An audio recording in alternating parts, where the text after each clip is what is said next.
G'day and welcome to Eurovision. And today we're talking about Italy's entry for Eurovision. We have Mahmood with Soldi.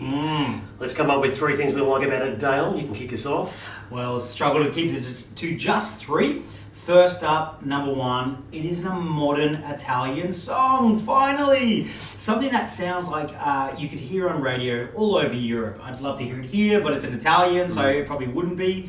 But if it was in English, you would. It has a lot of different great genres that kind of mix together well, a bit of like a hip-hop influence there. So I think it works really well, and it's the first time Italy's done something like this in, I don't know, probably ever. Yeah, like it. Modern Italian, a little bit of Arabic thrown in there, a little bit of Middle Eastern sound. Massive positive. Also want to talk about the hooks that I have in this song. There's so much to like for this, for first-time listeners, whether it be the come va, or the clap, the infamous clapping.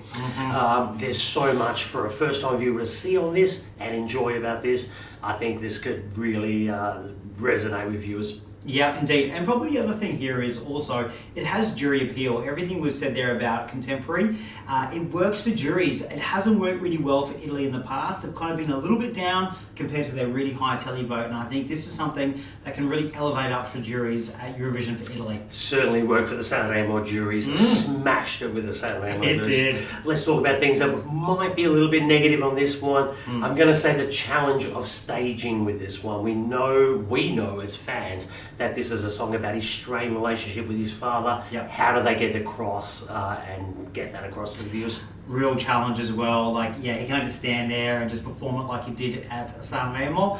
Also, on top of that, I'm worried about the televote appeal as much as the jury was really good.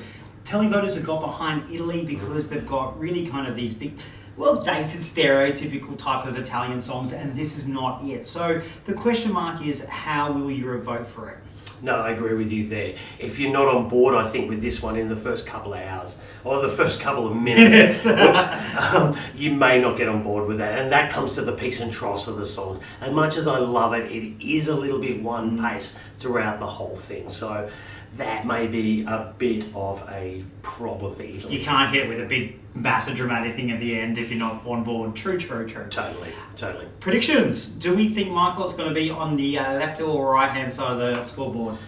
I'm going to say this is definitely on the left-hand side of the scoreboard. Very high on the left-hand side of the scoreboard, if I may add that as well. I think minimum for this is top 10, maximum possible crown.